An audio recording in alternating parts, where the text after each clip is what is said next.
Hey everyone, we are here in central Indiana where we're still feeding liquid syrup to our honeybees for the fall, but we're about to wrap that up. I want to tell you what we do here, what you might want to think about doing wherever you are, and some things you might want to think about for next year.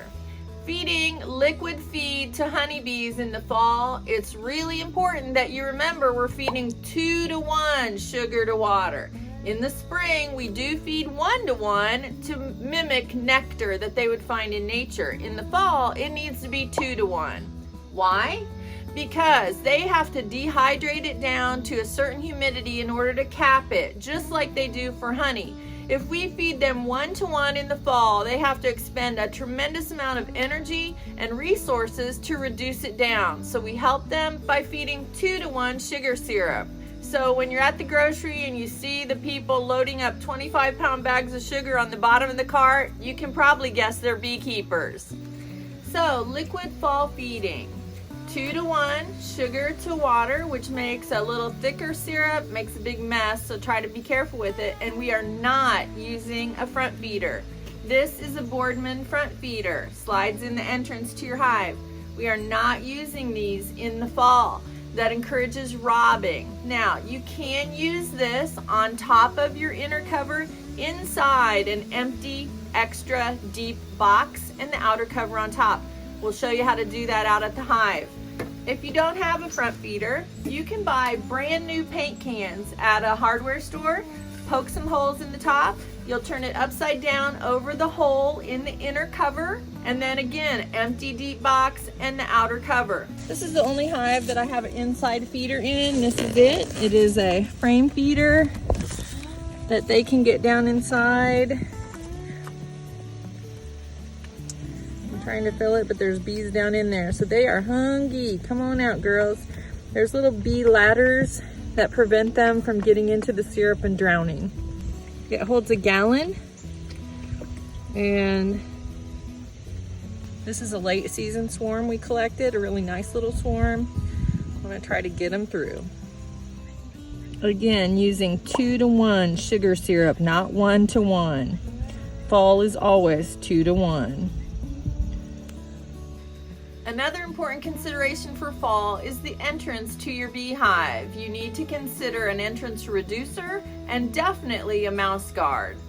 One of the easiest ones to start with could be a pool noodle. You can cut it in half and tear it at the length that you need and quickly get it into the hive as a stopgap until you get something better. You may have gotten this wooden entrance reducer with a hive kit when you first began. Each way you turn it creates a different size opening. These are handy and good to have around, but they can be nudged this way or that by mice, so keep that in mind.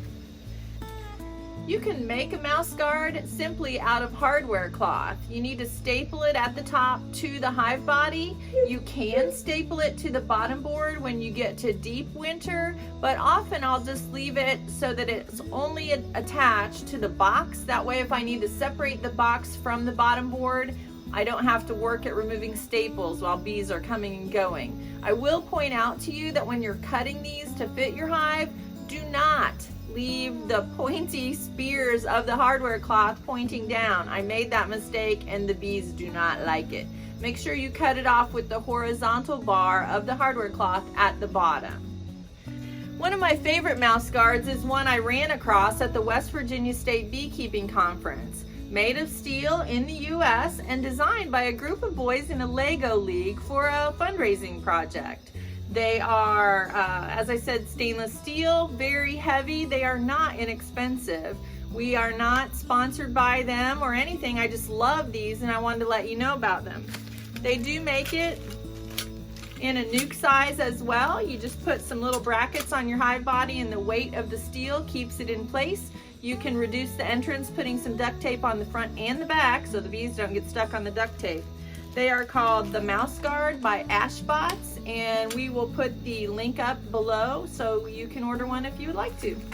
Here's our wooden mouse guard. I leave it out here just so it's accessible to me. I'm just gonna slide it into place. It reduces the amount of space they have to guard. It also reduces the amount of area that wind can come sailing in. This is the ash box mouse guard. You would put the 2 little brackets on each side of your deep box, and then the mouse guard itself just drops down into place. Look out, using its weight, and you can see they figure it out pretty quickly.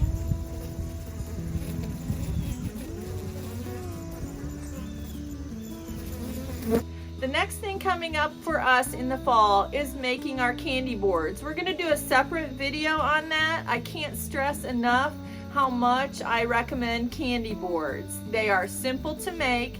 They're a wonderful safety net for the bees if they would go through all their stores. But most importantly, they're a moisture mitigator for the hive, and all beehives can use that. So we'll be talking about that next week. Thanks for coming.